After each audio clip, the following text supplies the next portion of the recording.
Problem 2 তে যেটা বলছে, আমাদের প্রবলেম 1 এর ওই একই বিজেটি সার্কিটটাতে এবার স্যাচুরেশন মোড অ্যাজিউম করে আবারও ওই একই 3টা কারেন্ট বের করতে বলছে এই নাম্বারে। সো স্যাচুরেশন মোড যেহেতু এবার আমরা অ্যাজিউম করব, আমরা জানি স্যাচুরেশন মোডের জন্য বেজ এমিটার যে ভোল্টেজ সেটা 0.8 ভোল্ট। তাহলে আবার যেহেতু এমিটার গ্রাউন্ড করা, সো এবার আমরা বেজ ভোল্টেজটা বলতে পারি 0.8 ভোল্ট। এছাড়াও স্যাচুরেশন মোডে কিন্তু আমরা আরো একটা ভোল্টেজ জানি, সেটা হচ্ছে ভিসিই, এবং সেটা 0.2 ভোল্ট হয়ে থাকে। তাহলে আমার একই লজিকে, যেহেতু এমিটার গ্রাউন্ড করা, আমার কালেক্টর ভোল্টেজ এবার 0.2 volt.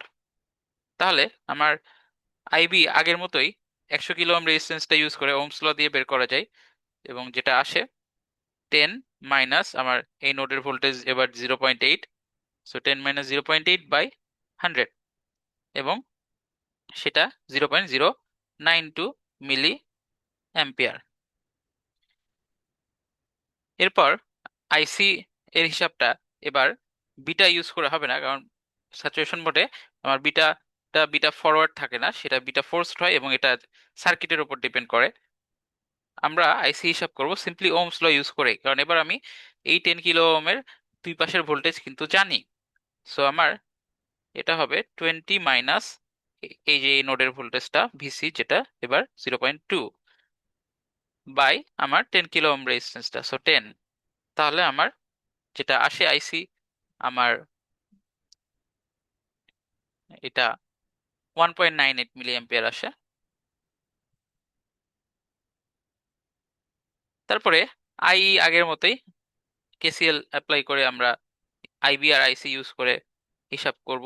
So IB plus IC equal আমার 2.072 মিলি অ্যাম্পিয়ার।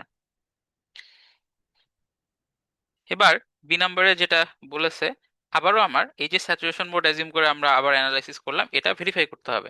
তো স্যাচুরেশন মোডের চেকিং কন্ডিশন বা ভেরিফাইয়ের যে প্রসেস, সেটা হচ্ছে আমার দেখাতে হবে এই মোডের যে বিটা ফোর্স, সেটা আমার ট্রানজিস্টরটার যে কনস্ট্যান্ট প্যারামিটার আমার আছে বিটা এফ, সেটার চেয়ে ছোট।